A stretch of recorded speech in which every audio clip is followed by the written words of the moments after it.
믿음의 공동체를 이끌어서 우리가 이스라엘이라기도 하기도 하지만은 언약의 공동체다라고 합니다. 이제 언약의 공동체가 모세를 통해서 이제 애굽에서 민족을 이루었죠. 그리고 민족을 이룬 그 공동체가 하나님께서 애굽에서 이끌어내 주셨습니다. 그거를 출애굽이라고 하죠. 출애굽에서 이끌어내시고 시내산에서 하나님이 이스라엘 백성들과 언약을 공적으로 체결을 하십니다. 그럼 언약을 체결하면서 출애굽기 20장에 보면 그 10계명을 주님께서 말씀하십니다. 그리고 그 뒤에 보면 하나님이 장막을 지어라. 그리고 그 장막을 지으면서 거기에 법궤를 만들고 제사장들의 복장은 이래야 되고 쭉 이야기를 하는데, 중요한 것은 그러면서 하나님이 그 성막을 만들라고 말하면서 그 성막을 중심으로 이스라엘은 이동하라라고 주님이 말씀하셨습니다. 실제로 성막을 중심으로 이동한 것을 알 수 있는데, 제일 단순하게 그림을 하나 보겠습니다. 화면에 잘 보일지 모르겠는데, 이스라엘의 12지파가 함께 그 광야에서 행진을 하는 그런 대형을 행진하고 머무르는 대형을 보여주는 겁니다. 여기 보시면 앞에서부터 유다지파, 이사갈지파, 스불론지파에서 12지파가 나오고, 제일 앞에 뭐가 나옵니까? 언약궤가 나오고, 그 다음에 성막의 물품들이 나오고, 세 번째 성구들이 나오죠. 그러니까 성막의 물품들을 게르손 지파와 또 성구들을 또 레위 지파들이 또 이렇게 메고, 이스라엘 모든 12지파는 비교적 이런 대형으로 광야에서 이동을 한 것입니다. 여기서 제일 인상적인 것은 제일 선두에 뭐가 섰는가 하면 언약궤가 서 있다는 것을 우리가 볼 수가 있습니다. 광야 이스라엘 백성들이 하나님의 인도를 받았다.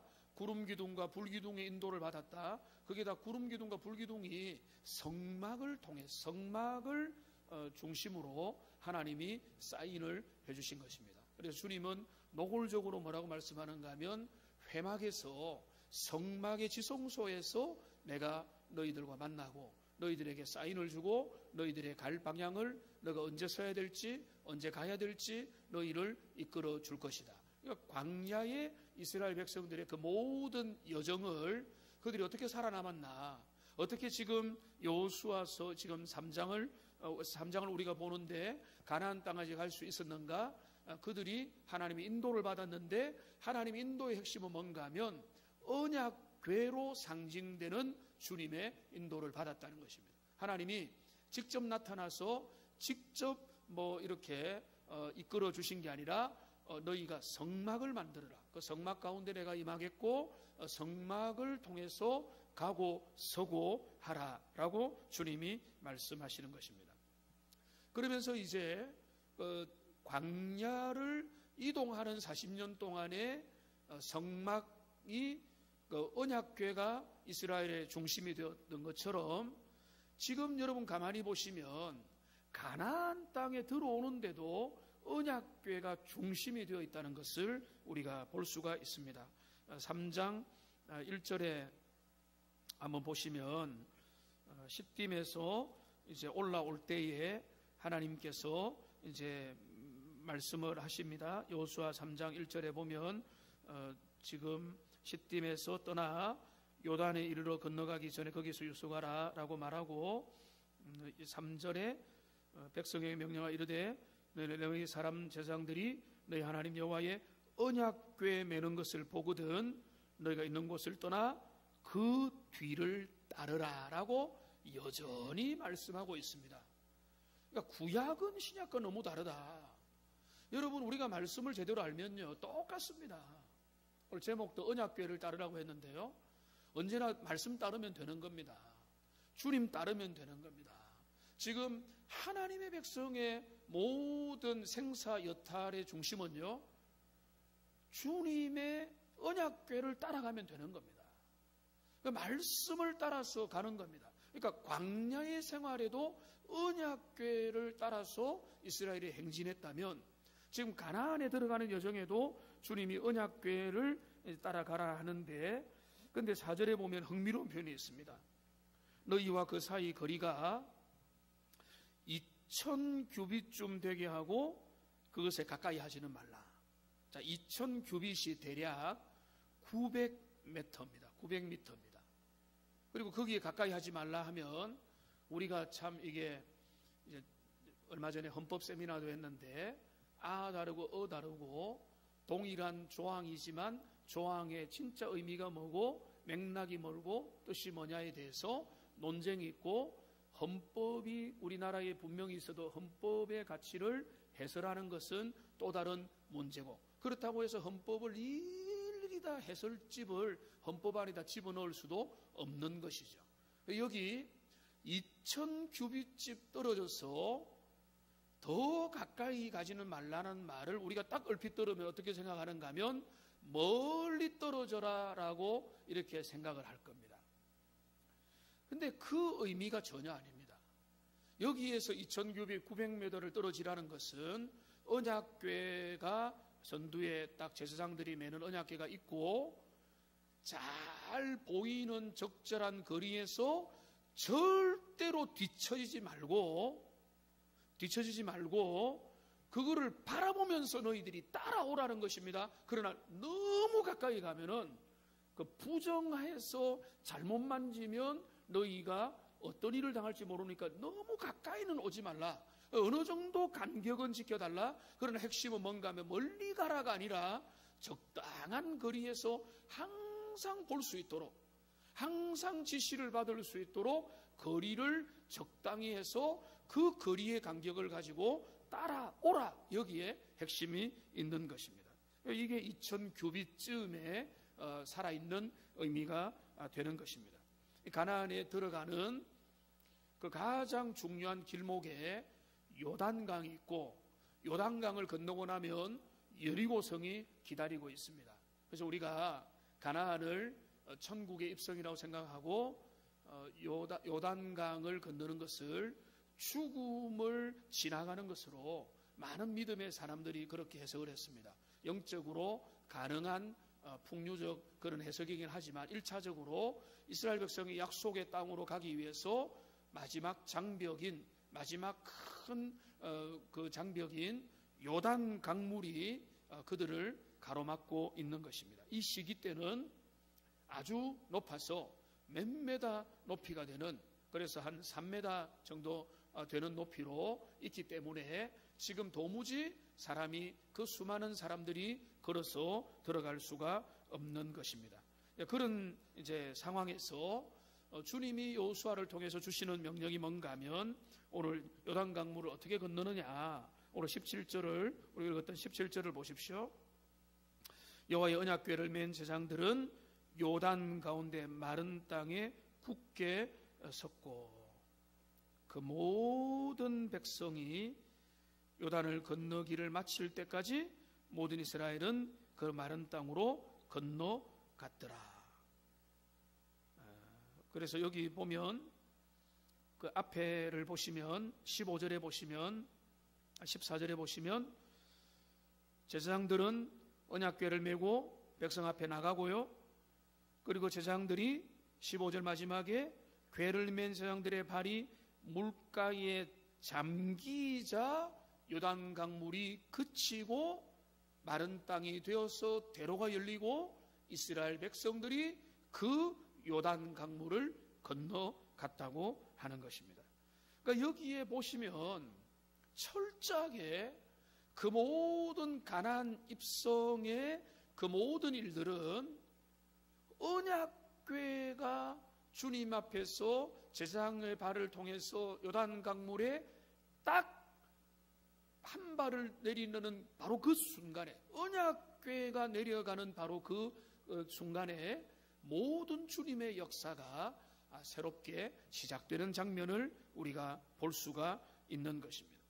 그러니까 지금 우리가 오늘 이런 시간에는 제가 간단한 말씀을 전하기 원하는데, 광야에서도 하나님의 성전, 성막, 언약궤, 법궤가 그 광야의 삶을 주장했고, 그것을 거부한 모든 자들은 미끄러졌으며 가나안 땅에 들어갈 때도 여전히 언약궤가 이끄는 그런 삶을 살았고, 그래서 그들은 승리를 맛볼 수 있었으며, 그리고 나중에 보면 여리고성을 이제 돌아서 하나님의 은혜로 여리고성이 함락되는 여호수아 6장을 가보시면 거기에도 나팔이 먼저 앞서지만은 나팔 다음에 바로 따라오게 뭔가 하면 여호와의 언약궤가 선두에 서는 것입니다.